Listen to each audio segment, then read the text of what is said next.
think for a second about the amazing tech that keeps your coffee fresh for weeks or, ensures vaccines stay effective across continents. Yeah, it's often down to something we barely notice, right? Yeah. Packaging. Exactly.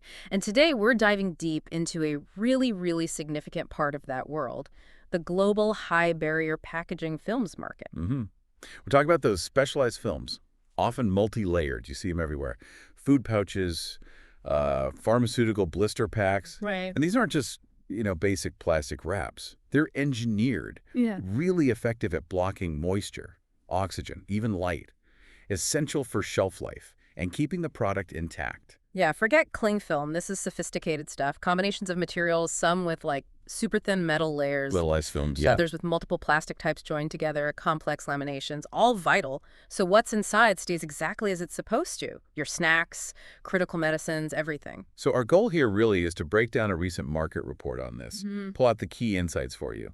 Think of it as your shortcut, right? Yeah. Your express route to understanding this, pretty substantial global industry. Without wading through all the dense technical stuff. And substantial is definitely the word. The scale is just, wow.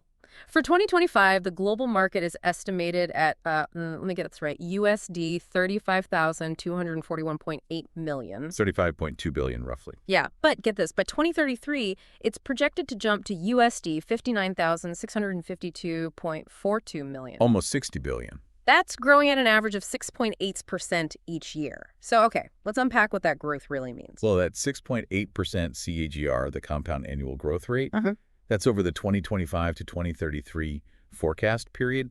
It really shows the energy in this market. So building on a big base already, that 35 billion plus figure in 2025 and the projections, well, they clearly point to some serious expansion. So just to clarify the timeline for everyone listening, the report we looked at uses 2024 as the base year for calculations. Right. It includes historical data from 2021 through 2024.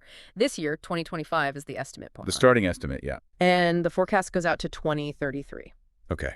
So geographically speaking, where's the main action happen? Where's the bulk of this market? Right now, North America is definitely the dominant player. It holds over 40% of the global revenue for 2025. 40%. Yeah, which translates to about USD 13,039.47 million. Yeah. And they're also set for steady growth, projected CAGR of 5.6% between 2025 and 2033. Okay. And what's interesting is the report highlights a really strong preference for the metallized films in the U.S. That seems to be a big factor in their lead. Metallized films, the shiny stuff inside chip bags, right? Yeah. Keeping that crispness. Exactly, that kind of thing. Seems like a pretty big deal over there. Okay, so if North America's leading now, where's the fastest growth expected? That would be the Asia-Pacific region. They're forecast to grow at a, really impressive CAGR of 9.6%. Wow, 9.6. Yeah, between 2025 and 2033. Their market size in 2025 is already significant, USD 8,458.03 million. And why such fast growth there? Well, it ties into broader trends. You've got rapidly expanding food and beverage sectors, a growing pharmaceutical industry. Makes sense. And alongside that, stricter food safety regulations are coming into play, all driving demand for better packaging. Yeah, that clicks. Growing economies, more demand for packaged goods, higher safety standards. What about Europe and other regions? Europe's also a major player, over 30% share. That's about USD 10,220.12 million in 2025, with a projected CAGR of 5.9%, so still strong growth. Yeah. Then you have South America, over 5% share, around USD 1,339.19 million in 2025, growing at 7.1%.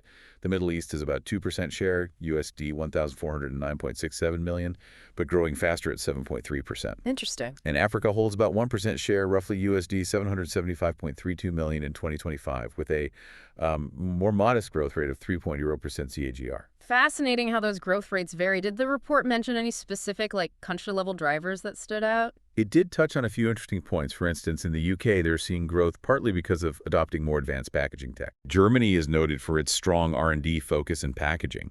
In Brazil, it's really about the rising demand for prepackaged food and drinks. Right. Turkey, you see population growth and rising incomes playing a role. Nigeria, similar demand for packaged foods. Argentina, growing awareness around food safety. Oh, lots of local factors. Exactly. South Korea is seeing demand for more sustainable options. China's benefiting from tech advancements in production itself. And Canada, it's interesting, spending on food eaten outside the home and their pharma industry are both key contributors. It really shows how diverse the influences are, doesn't it? Local economies, societal shifts. Okay, so stepping back, what are the big picture reasons why this global surge in using these high barrier films? Well, the number one driver is definitely the food and beverage industry. These films are just crucial for maintaining quality and freshness, Extending shelf life. massively extending shelf life, keeping things safe and appealing for consumers. Plus, they don't react with the food and they're waterproof. Huge benefits. The report even gave an example: Canadian processed food and beverage exports. They jumped 35% between 2017 and 2021, 35%, that's huge. reaching USD 47.6 billion. That kind of volume absolutely relies on effective, high-quality packaging like this. Really underscores the role of packaging in global trade. And it's not just about keeping things from spoiling, is it? Something about multi-layer films. You're absolutely right. There's a growing demand for multi-layer packaging. It's not just blocking oxygen and water anymore. What else? Things like mineral oils migrating from other packaging layers, or even UV light. Think of each layer in these films having a specific job, Oh, okay. creating a really comprehensive barrier. And that's vital for preserving, well, everything about the product. It's color, smell, texture, taste, flavor. You need these high barrier films for that level of protection. And then pharmaceuticals. Secure packaging there is non-negotiable, isn't it? It's about effectiveness. Precisely. The pharma sector's expansion is another huge engine for this market. They need packaging that gives a really robust defense against moisture, oxygen, UV light, any kind of contamination. To keep the medicine stable and effective. Exactly. And it all has to meet incredibly strict regulations, FDA, EMA standards. The report mentioned Solvay's Diafen Ultra 736. Right. It's an example of innovation here. Right. It's coating for blister packs, offering an exceptionally high barrier against water vapor, critical for some drugs. So it sounds like very strong demand pushing the market. Are there any speed bumps, any restraints? The main one identified is the high production cost. Making these films, it often involves quite sophisticated materials, complex processes. Right, not cheap to make. Not cheap. And that naturally pushes up the price. So it can make them less affordable for maybe less demanding uses.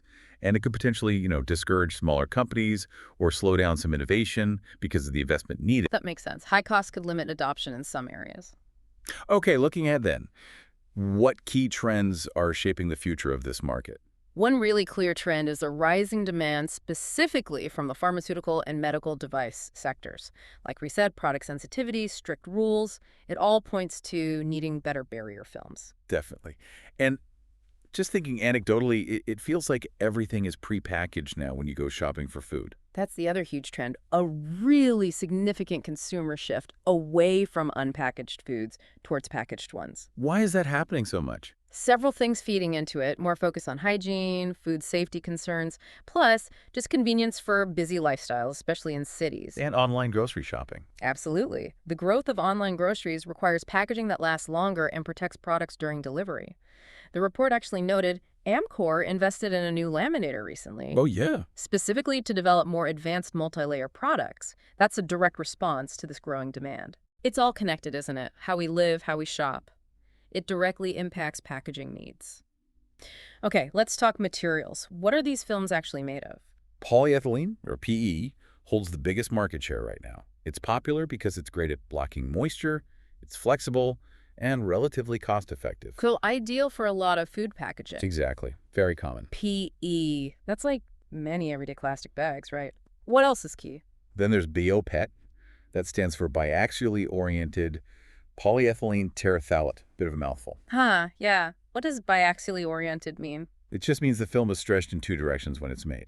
This makes it much stronger and better at blocking gases and keeping aromas in or out. Ah, okay. So good for things like coffee or maybe strong-smelling snacks. Precisely, where freshness and odor control are critical. Then there's polypropylene, PP. That's actually the fastest growing segment. Why is that? It's just incredibly versatile. Good resistance to chemicals, physical stress, even high temperatures. Think microwavable meals, that kind of thing. So PE for moisture, BOPET for strength and gas barriers, PP for versatility and heat. What about PVC? I feel like I still see that sometimes. Polyvinyl chloride, PVC, yeah. It is still used sometimes. It's clear, has decent barrier properties, especially in some pharmaceutical and medical packaging. But its use is declining, mainly due to environmental concerns. Right, sustainability. Huge topic. Okay, so those are the materials. What about the final product forms? What do these films become? Well, bags and pouches dominated the revenue in 2025. They're just so versatile, so convenient for the loads of different products. Chips, pet food, Pharmaceuticals, personal care items. Yeah, the list goes on. bags and pouches, the workhorses, for sure. What other forms are important? Trays and lidding films are growing fast. Think about ready-to-eat meals, fresh produce in trays. Right, the clear film on top. Exactly. That lidding film needs good barrier properties, but also lets you see the product. That's key for rigid packaging needs. And we shouldn't forget wrapping films, used a lot for bulk goods, wrapping tallets for transport and storage. Protection is key there, too. So from raw materials to final formats, it's a really diverse picture. And where are they mostly ending up, the applications? Well, as we've kind of touched on throughout, the food and beverage sector took the biggest slice of revenue in 2025. High barrier films are just absolutely essential there, preserving freshness, quality, safety across a huge range of foods. Makes total sense. And you mentioned a fastest growing application area earlier. That would be personal care and cosmetics. Really? Why there? Well, think about lotions, shampoos, serums. These products can degrade or get contaminated easily. High barrier films protect them, maintain their integrity and effectiveness. Ah, okay. I hadn't thought about that as much. Yeah. And then the others category covers various industrial uses, household products where similar protection is needed. Okay, so a big growing market, lots of uses. What's the competition like? Is it dominated by a few giants? The report describes it as highly competitive. You've got a mix of big global corporations and strong regional players, too.